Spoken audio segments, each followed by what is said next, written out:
بسم اللہ الرحمن الرحیم۔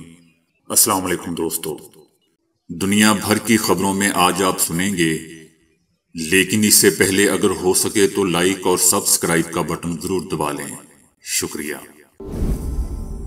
اسرائیلی بمباری میں تاحال 2750 فلسطینی شہید، 1030 بچے بھی شامل۔ اسرائیل غزہ تک امداد نہیں پہنچنے دے رہا، اقوام متحدہ۔ غزہ کا محاصرہ اسرائیل کی بڑی غلطی ہوگی، صدر جو بائیڈن۔ اسرائیل کے حامی امریکی چینل نے 3 مسلمان اینکرز کو نکال دیا۔ اسرائیل بعد آ جائے ورنہ مقبوضہ سرزمینوں کا نقشہ تبدیل کر دیں گے، ایران کا اسرائیل کو انتباہ۔ اسرائیل غزہ پر حملوں سے باز نہ آیا تو سنگین نتائج بھگتے گا، چائنا۔ لبنانی فورسز نے صہیونی فوج کے 5 ٹھکانوں پر حملہ کر دیا۔ کہاں ہے عرب، کہاں ہے دنیا بھر کے مسلمان؟ فلسطینی بچے کا پورا خاندان شہید۔ اسرائیل سرنگوں کے جال اور گوریلا جنگ کی دلدل میں پھنسنے جا رہا ہے۔ تو آئیے چلتے ہیں تفصیل کی جانب۔ غزہ پر ہفتے سے جاری اسرائیل بمباری میں شہید فلسطینیوں کی تعداد 2750 تک پہنچ گئی ہے، جن میں 1030 بچے بھی شامل ہیں، جبکہ 9700 افراد زخمی ہو چکے ہیں اور 3 لاکھ افراد بے گھر ہو چکے ہیں۔ دوسری جانب حماس کے طوفان الاقصی آپریشن میں اسرائیلی ہلاکتوں کی تعداد 1400 ہو گئی ہے اور 4000 زخمی ہیں۔ حماس کے اسرائیل پر تاریخی اور حیران کن حملے کے بعد اسرائیلی افواج کی مشتعل ہو کر ہفتے سے غزہ پر بمباری جاری ہے۔ اسرائیلی افواج بلا امتیاز رہائشی عمارتوں اور خواتین اور بچوں کو بھی نشانہ بنا رہی ہے، جس کے سبب اموات کی تعداد بڑھتی جا رہی ہے۔ اقوام متحدہ نے کہا ہے کہ غزہ پر جاری بمباری کے سبب تاحال غزہ سے 3 لاکھ فلسطینی باشندے بے گھر ہو کر کیمپوں میں پناہ گزین ہو چکے ہیں اور ان کی تعداد بڑھتی جا رہی ہے۔ اقوام متحدہ نے صہیونی حکومت سے کہا ہے کہ وہ غزہ کے عوام تک انسان دوستانہ امداد کی رسائی میں رکاوٹ نہ بنے۔ اقوام متحدہ کے پاس مصر، اردن، غرب اردن اور اسرائیل میں خوراک، پانی، طبی وسائل اور ایندھن موجود ہے کہ جسے وہ چند گھنٹوں میں ارسال کر سکتا ہے، لیکن اس کے لیے ضروری ہے کہ ہمارے کارکنوں کو ان امدادی سامان کی غزہ کے عوام کے درمیان تقسیم میں کوئی رکاوٹ نہ ہو اور ان کو مکمل سیکیورٹی دی جائے۔ اسرائیلی حکومت، جسے گزشتہ دنوں حماس کے ہاتھوں میدان جنگ میں عبرتناک اور ذلت آمیز شکست نصیب ہوئی تھی، غزہ کی تمام گزرگاہوں کو ایک غیر انسانی اقدام کے ساتھ بند کر دیا تاکہ طوفان الاقصی کارروائی میں فلسطینی مجاہدین کو جرأت مندانہ آپریشن کو روکنے پر مجبور کیا جا سکے۔ اقوام متحدہ، International Committee of Red Cross اور ورلڈ فوڈ پروگرام نے غزہ کی پٹی میں شہریوں پر اسرائیلی فوج کے وحشیانہ حملوں کو اجتماعی سزا کی واضح مثال قرار دیتے ہوئے متنبہ کیا ہے کہ انسانی صورتحال مزید سنگین ہو سکتی ہے۔ اقوام متحدہ نے اعلان کیا ہے کہ غزہ کی پٹی کے ہسپتالوں کے لیے ایندھن کے ذخائر 24 گھنٹوں میں ختم ہو جائیں گے۔ امریکی صدر جو بائیڈن نے کہا ہے کہ غزہ کا محاصرہ اسرائیل کی بڑی غلطی ہوگی۔ صدر جو بائیڈن نے امریکی چینل کو انٹرویو میں کہا کہ اسرائیل نے غزہ کا دوبارہ محاصرہ کیا تو یہ اس کی بڑی غلطی ہوگی۔ حماس کا مکمل خاتمہ اور فلسطینی ریاست کے قیام کی راہ ہموار کرنا ضروری ہے۔ امریکی صدر کا مزید کہنا تھا کہ حماس اور دیگر عناصر فلسطینی عوام کی نمائندگی نہیں کرتے۔ اسرائیل سے یرغمال بنائے گئے 13 امریکیوں کی رہائی کے لیے ہر ممکن کوشش کر رہے ہیں۔ ان امریکیوں کو مبینہ طور پر حماس نے یرغمال بنایا ہے۔ صدر جو بائیڈن نے خبردار کیا کہ ایران کی تنظیم حزب اللہ فلسطین میں جاری تنازع میں داخل نہ ہو اور نہ ہی اسے مزید بڑھاوا دے، یہ اس کے لیے خطرناک ہوگا۔ صحافیوں کی عالمی تنظیم کے مطابق اسرائیل کے غزہ پر حملوں میں فرائض کی انجام دہی کے دوران اب تک 12 صحافی مارے جا چکے ہیں۔ دوسری طرف اسرائیل کے لیے پروپیگنڈا کرنے والے امریکی چینل نے 3 مسلمان اینکرز کو معطل کر دیا ہے، ان کو نکال دیا ہے۔ امریکی چینلز نے غزہ پر اسرائیل کے حملوں کے دوران مشہور اینکر مہدی حسن سمیت دیگر 2 مسلمان اینکرز علی ولیشی اور ایمن محی الدین کو پروگرام کرنے سے روک دیا ہے۔ ان اینکرز کے شوز کو معطل کرنے کا فیصلہ حماس کے اسرائیل پر حملے کے نتیجے میں کیا گیا ہے۔ ایران نے غزہ پر غاصب اسرائیلی آرمی کے جنگی جرائم کی جانب اشارہ کرتے ہوئے خبردار کیا ہے کہ اگر جنگ کا دائرہ پھیلتا ہے تو امریکہ کو بھی سنگین نقصان کا سامنا کرنا پڑے گا۔ ایران نے اسرائیل کے خلاف جنگ کے نئے محاذ کھل جانے کا امکان ظاہر کیا ہے۔ اگر حملے اور فوجی جارحیت روکی نہیں جاتی تو ہر لمحہ جنگ کے نئے محاذ کھل جانے کا امکان پایا جاتا ہے۔ ایران ایسی صورتحال میں خاموش تماشائی نہیں بن سکتا۔ اگر امریکہ اور اسرائیل اپنی پالیسی جاری رکھتے ہیں تو جنگ کو مزید پھیلنے سے روکنا ناممکن ہوگا۔ سیاسی راہ حل پیش نہ کرنے اور فوجی حملے جاری رکھنے کی صورت میں تناؤ میں مزید شدت آئے گی اور ممکن ہے کہ حالات کنٹرول سے باہر ہو جائیں۔ یاد رہے دوستو کہ اس سے پہلے بھی ایران غزہ پر صہیونی جارحیت اور اس کی ناکہ بندی جاری رہنے کی صورت میں جنگ پھیل جانے اور نئے محاذ شروع ہو جانے کی وارننگ دے چکا ہے۔ ایران کا کہنا ہے کہ آج تمام اسلامی مزاحمت کے سربراہان ایک صفحے پر ہیں، انہوں نے پوری منصوبہ بندی کر رکھی ہے اور ان کی انگلی ٹریگر پر ہے۔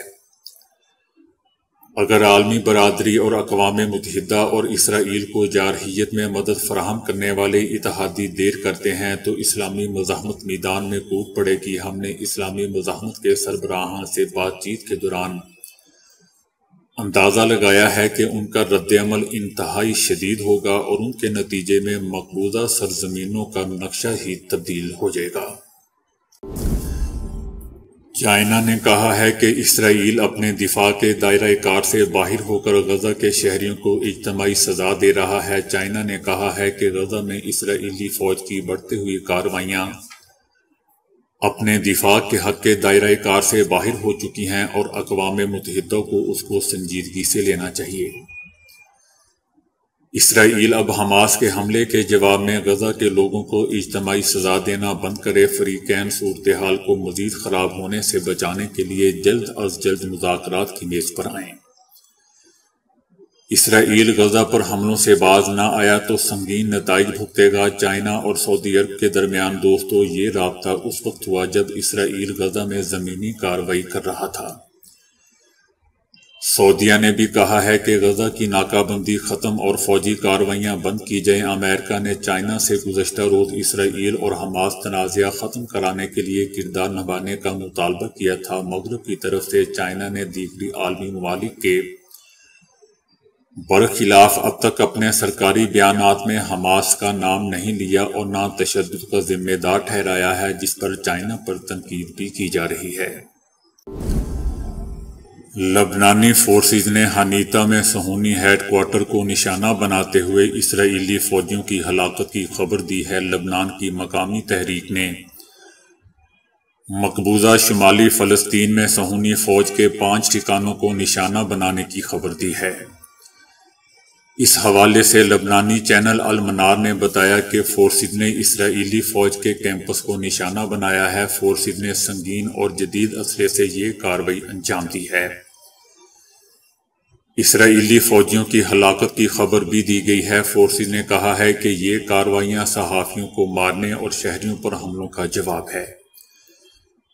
اس کے علاوہ فورسز نے قابض فورسز کے ٹینکوں اور بختر بند گاڑیوں کو بھی نشانہ بنایا ہے، جس میں کئی اسرائیلی فوجی ہلاک اور زخمی ہو گئے ہیں۔ یہ کارروائی راکٹوں کے ذریعے انجام دی گئی۔ طوفان الاقصی کے نام سے جاری آپریشن میں ایک اور مزاحمتی گروہ نے مقبوضہ فلسطین میں واقع ایک صہیونی کالونی پر جنوبی لبنان سے راکٹ برسائے ہیں۔ ان حملوں کے بعد لبنانی حدود کے قریبی صہیونی علاقوں میں خطرے کے سائرن بجنا شروع ہو گئے۔ ان حملوں کا مرکز الجلیل تھا۔ اس کے علاوہ شلومی اور نہاریہ میں صہیونی علاقوں پر بھی راکٹ حملوں کی اطلاعات ہیں۔ ایک فلسطینی بچہ روتے ہوئے سوال کر رہا ہے کہ کہاں ہے عرب، کہاں ہے دنیا بھر کے مسلمان۔ 11 سالہ فلسطینی بچے کا پورا خاندان جبالیہ پر حملے میں شہید ہو چکا ہے۔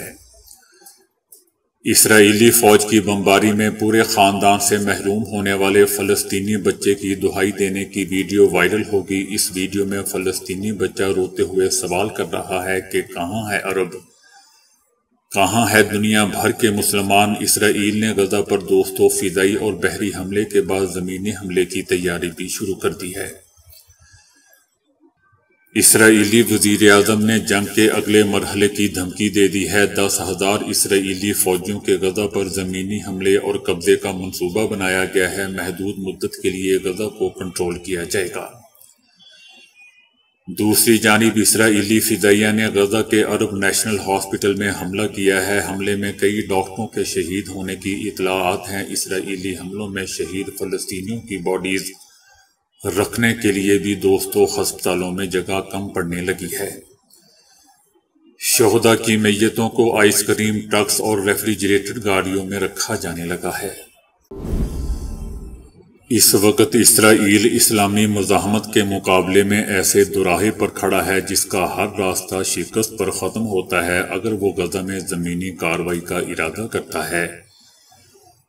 تو دوستوں، سرنگوں کے جال سے بھری غزہ کی پٹی اور گوریلا جنگ کی دلدل میں پھنس جائے گا۔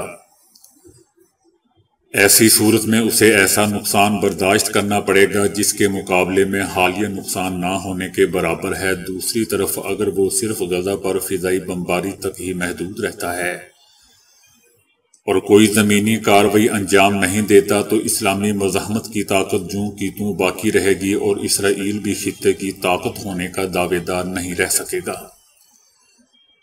دوسری طرف فلسطینیوں کی ہر آنے والی نسل گزشتہ نسل سے بہتر انداز میں مزاحمتی تحریک اور جدوجہد کو آگے بڑھا رہی ہے، جس کے نتیجے میں اب حماس محض ایک گروہ نہیں بلکہ ایک نظام میں تبدیل ہو چکا ہے۔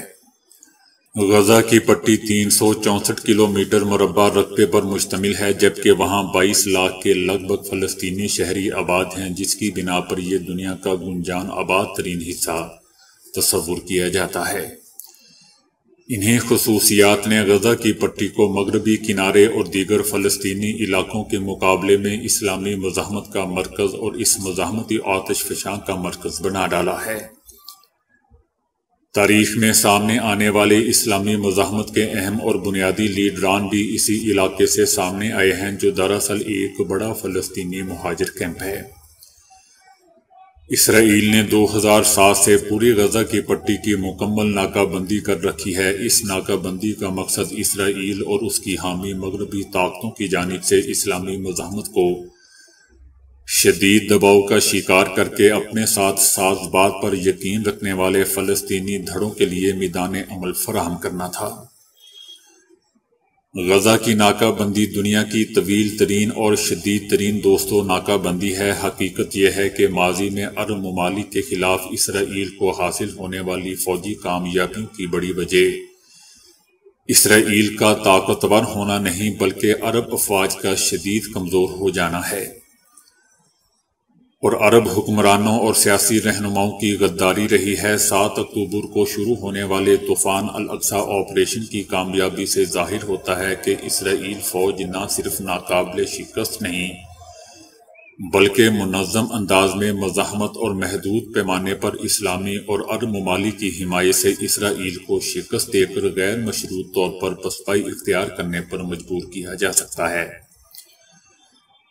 غزہ کے اس حالیہ عظیم مارکے کی اہمیت کا دوستو اندازہ اس بات سے لگایا جا سکتا ہے کہ یہ مارکہ ایک چھوٹے سے علاقے 41 کلومیٹر لمبے اور 6 سے 12 کلومیٹر چوڑے علاقے سے شروع ہوا، وہ بھی ایسے حالات میں جب اسرائیل نے اپنے جاسوسی آلات اور نیٹ ورک کے ذریعے اسے مکمل طور پر اپنی نظر میں رکھا ہوا تھا اور زمین، فضا اور سمندر سے اس کا مکمل کنٹرول تھا۔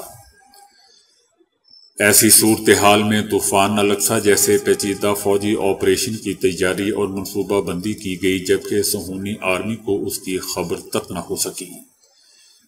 لہٰذا دنیا کے تمام سیکیورٹی اور فوجی حلقے 7 اکتوبر کی صبح کو شروع ہونے والے اس فوجی آپریشن کو اسرائیل کے لیے بہت بڑی انٹیلیجنس اور فوجی ناکامی قرار دے رہے ہیں۔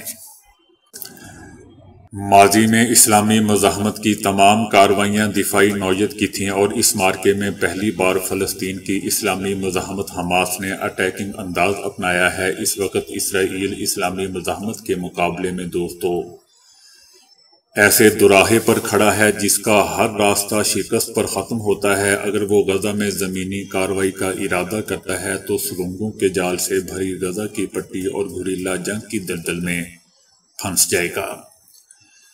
ایسی صورت میں اسے ایسا نقصان برداشت کرنا پڑے گا جس کے مقابلے میں حالیہ نقصان نہ ہونے کے برابر ہے۔ اسرائیل درپیش حالات پر قابو پانے کے لیے حالیہ مارکے کو عالمی جنگ میں تبدیل کرنا چاہتا ہے۔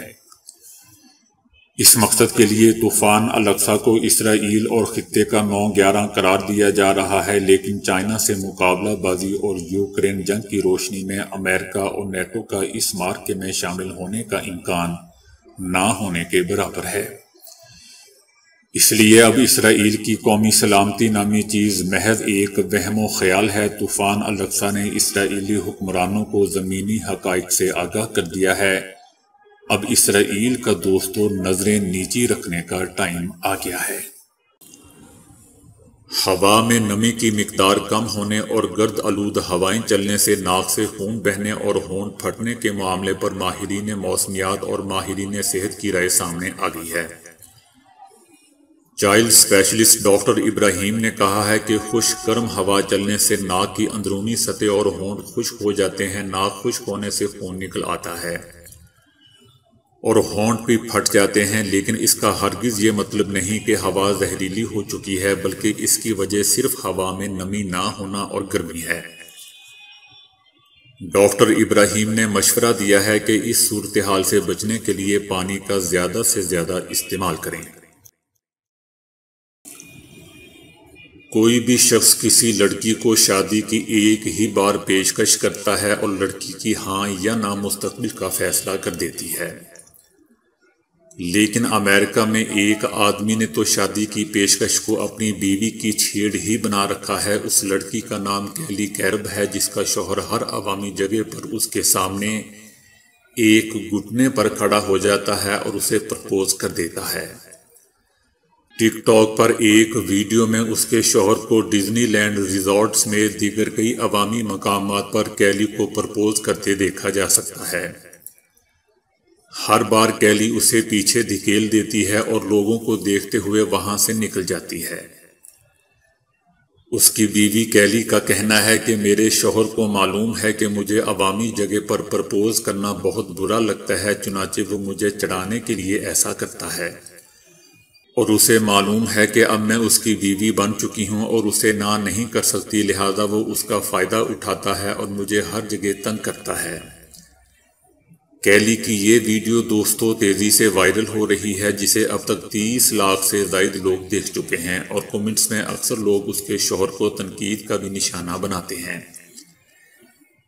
ایک لڑکی نے لکھا ہے کہ اب تم بھی ایسا کرنا شروع کر دو، تم اسے عوامی جگہ پر ایسا ہی پرپوز کرنا شروع کر دو اور پھر دیکھو کہ وہ کیا کرتا ہے۔ تو دوستو ابھی کے لیے اتنا ہی۔ ویڈیو کو لائک اور شیئر کرنے کا بہت بہت شکریہ۔